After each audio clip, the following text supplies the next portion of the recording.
Hello, students and alumni of Care Hope College. We are so glad to have you all here watching our resume workshop. We've had this in the works for some time for you all, so we've been building out some incredible data, some incredible tips and tricks for you to be that standout candidate with your resume. So this is our YouTube channel. If you haven't already, I encourage you to subscribe, give this video a like, and without further ado, let's get into all of the juiciness.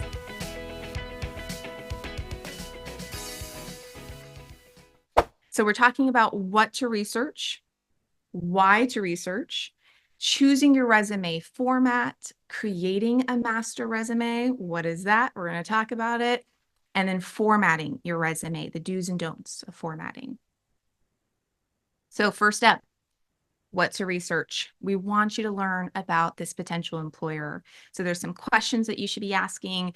There are lots of things that you should be researching before you even apply to this job. So what are these questions? Who are they? What is their company culture? This question I thought was interesting. What do they struggle with as an organization?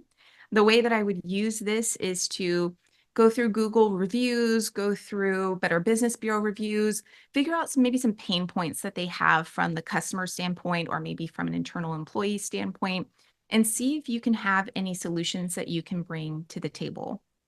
Anytime you're going through an interview and you have a standout solution to provide, there is a good chance that they might hire you.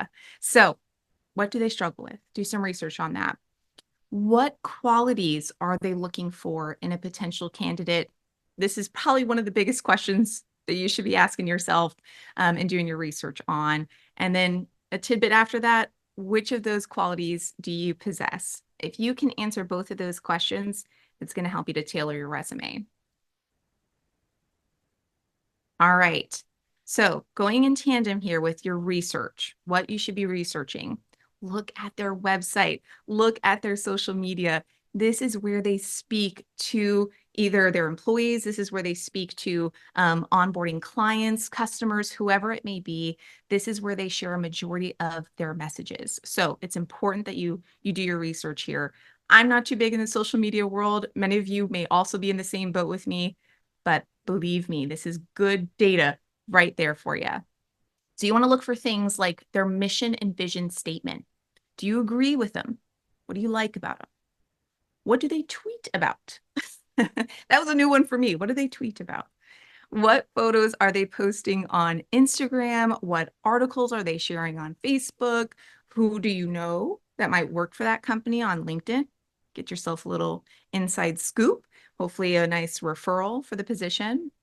And then how are they rated on Google? Again, that kind of goes back to one of those research initial questions that you should be looking into. What are customers saying about them? What are employees saying about them? It's good to do your research. All right, now why? Why do we research? What's the point of all this research that we're doing? Well, we want to get past something that's called an ATS robot. These pesky little guys are here to do a couple of things. I'm going to talk about those. They're here to filter out your resume, and they're looking for keyword searches. That's how they do a majority of their job. So it's an applicant tracking software robot. Employers will use this, like I said, to weed out, to filter out resumes that don't match 100% of their job requirements. It's meant to assist them so they don't have to, scroll through thousands of resumes, but it can hurt individuals who would be standout candidates, who would meet those qualifications of that job, but their resume just isn't quite formatted right or tailored to the company. So we're going to teach you how to avoid these guys. The biggest thing, you have to target your resume. If you want to avoid an ATS robot, you need to do that research and then use that research to make sure you're tailoring your resume to showcase the skills that meet their requirements, meet their needs. So you want to look for keyword searches in their job posting. So certain qualifications that they're looking for, licenses, certifications, things like that. Can you lift 30 pounds? We all know the common things that they have in there. and you want to emulate those within your resume. You also want to emulate their values and their culture. You want to place your strong statements. I led, I developed, whatever it is, I marketed, I created, I provided a solution. All of those strong statements you want towards the top of your resume. And then you want to apply to roles that you match 100%. All right. So if they're looking for an RN and you just have your LPN right now, we can dream big. We can say, that's the job I want when I get my RN. But right now, if you apply, those ATS robots, they're going to weed out your resume. So for our experienced nurses, those that have been in the field for 5, 10, or more years, you want to make sure you're including a professional summary section. So this should be a few sentences that provides a high-level overview of your career, some of the major successes that you've accomplished throughout your career. And it really helps the employer just to get that quick snapshot, right? So that way they can look at it without having to go through your entire resume and say, I like what I see. I'm going to read a little more. This one was interesting because this is a big no-no that I have done. And I'm sure many of us have, but these ATS robots tend to not like it when we put our contact information in the header section. Who would have thought? I did not know that. So hopefully that's a new little tidbit for you all as well. Avoid that. You can put it just under that header section or to the side. We'll teach you a little bit more about the formatting aspects. But if you're looking for more information on how to avoid these pesky ATS robots, we encourage you to check out this link here. We'll also provide it as a comment on our YouTube video, so you can easily just click on it and do some more research. These ATS robots, let's make them your friend and not your enemy. All right, choosing your resume format. This is very important. And there's two major ways that you can format your resume. There's reverse chronological and there's combination layout. And we're going to talk about when to use each and why. So first up is the most common. This is probably the one that everybody's seen and probably everybody uses. It's called the reverse chronological layout. You're starting with your most recent employment and working down to your least recent employment. This we encourage to be used for new nursing graduates, nurses with limited experience in the field, nurses applying for similar roles, so you're just kind of making a lateral change, or nurses wanting to show vertical career progression, which means that you can show career growth, right? You've moved up into manager to leadership roles, so on and so forth. So this is most common. Most of our students and alumni are going to use this. However, there's a few key reasons why you may want to use combination layout. So a combination layout is really where you start to put your skills and your qualifications first. This is what we encourage for people that have been nurses for 5, 10, 15 plus years, right? Because you really want to show off what you've accomplished first and foremost, grab that attention. Whereas for new nurses, you don't yet have all of that experience to showcase. So you're just going to follow that standard kind of like, hey, these are the clinicals I've done. This is some other employment that I've done, which shows my great customer service skills. You get the gist. But this combination layout, it's really good for experienced nurses. It's also good for nurses that have had smaller gaps in their employment. So this could be useful for some of you as well, where you were a PN for a few years, you took a break to continue your education so you could get your RN license, and now you want to showcase why, right? Why you had that small gap in your employment.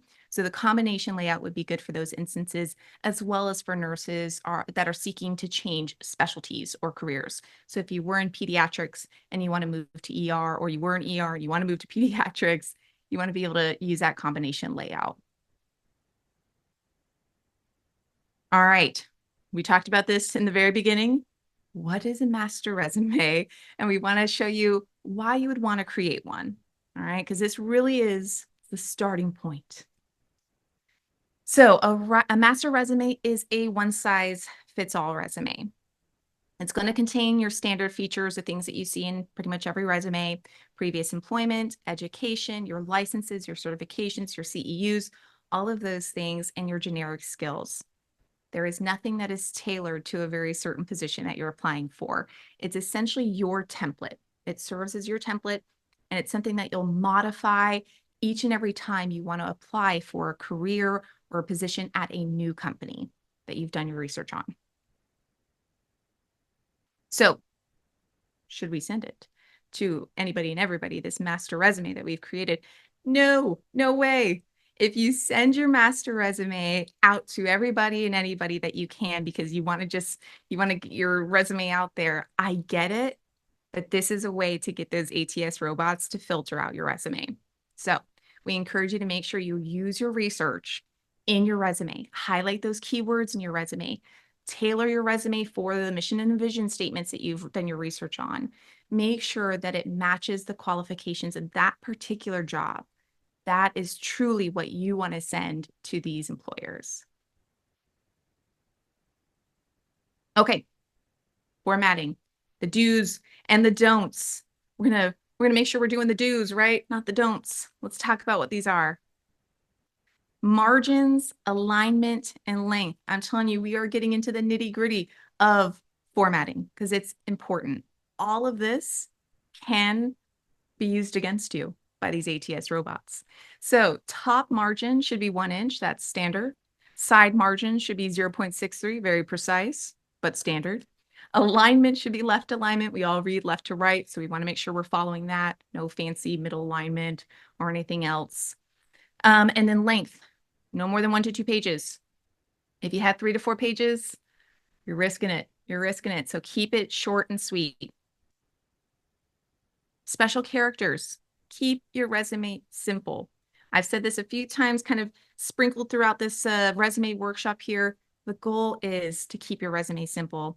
I always tell people if you're in the website development, the graphic design world, that's the time to show off your skills in your resume and make it fancy.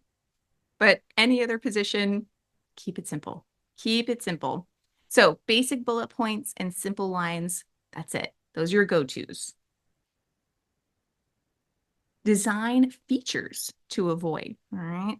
Clip art, photos, multiple fonts, and again, those special characters. Just remember, simple, simple, simple, okay? None of those things. I know it might be fun to do, and if you want to have fun with your resume, you can do so in your master resume. You know, you add your little photos and things like that, but when you're getting ready to tailor it, just remember that resume should be very simple to avoid those ATS robots. Okay, font styles, sizes, and colors. So we're going to talk about what you should be looking for your fonts. This one here, Times New Roman and Arial, those are standards. Gold. If you're using these, you are good. If you're using things like Comic Sans, those ATS robots, they're coming for you. So Times New Roman and Arial. Now, what about the sizes and the colors? This matters too. Believe me, it is crazy what these ATS robots are looking for. So your name should be 18 to 22 points. You'll notice that is the largest font out of all of these fonts. That's because your name is very important. Contact info, 10 to 11 points. Your section header should be 12 to 14. So this is when you're saying professional summary, objective, experiences, all of those should be 12 to 14 points.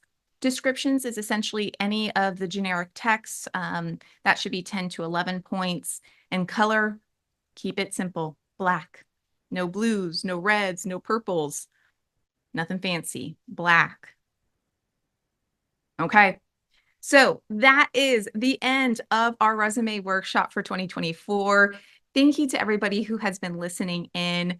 We are excited to present all of this information to you, and it's all coming from our Student Support Services Manager, Miss Lois Daly. So thank you, Lois. I know she's listening in too. Thank you, thank you. If you have questions about this resume workshop, if you want to do resume building, if you want to do some mock interviews, if you want to look at the career opportunities that we have in partnership with some of our local employers, give us a call, send us a text, send us an email, send a little pigeon bird, however you want to communicate with us. We are so excited to help out our students and alumni. So student support at carehope.edu or phone 561-767-8726 for Miss Lois Daly. Thank you all so much. Bye.